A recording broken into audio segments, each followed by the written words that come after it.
ভারতের কর্ণাটক রাজ্যের প্রাচীন মন্দির ধর্মস্থল, যেখানে প্রতিদিন হাজারো মানুষ শান্তি আর পবিত্রতার খোঁজে আসেন। সেই 800 বছরের পুরনো শহরটি আজ ইতিহাসের অন্যতম জঘন্য অভিযোগের কেন্দ্রবিন্দুতে পরিণত হয়েছে।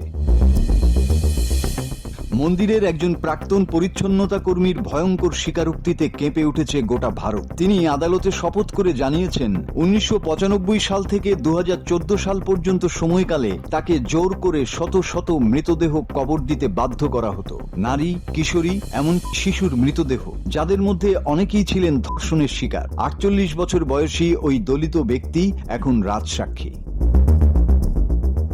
আদালতে তিনি বলেন, প্রতিবার যখন কবর দিতাম মনে হতো আমি নিজের মানবতাকেই কবর দিচ্ছি। আমাকে হুমকি দেয়া হতো, না মানলে আমাকেও জীবন্ত কবর দেয়া হবে। তিনি নিজেই কয়েকটি কবর খুঁড়ে কঙ্কাল বের করে পুলিশের হাতে তুলে দিয়েছেন। কোনো কোনো দেহে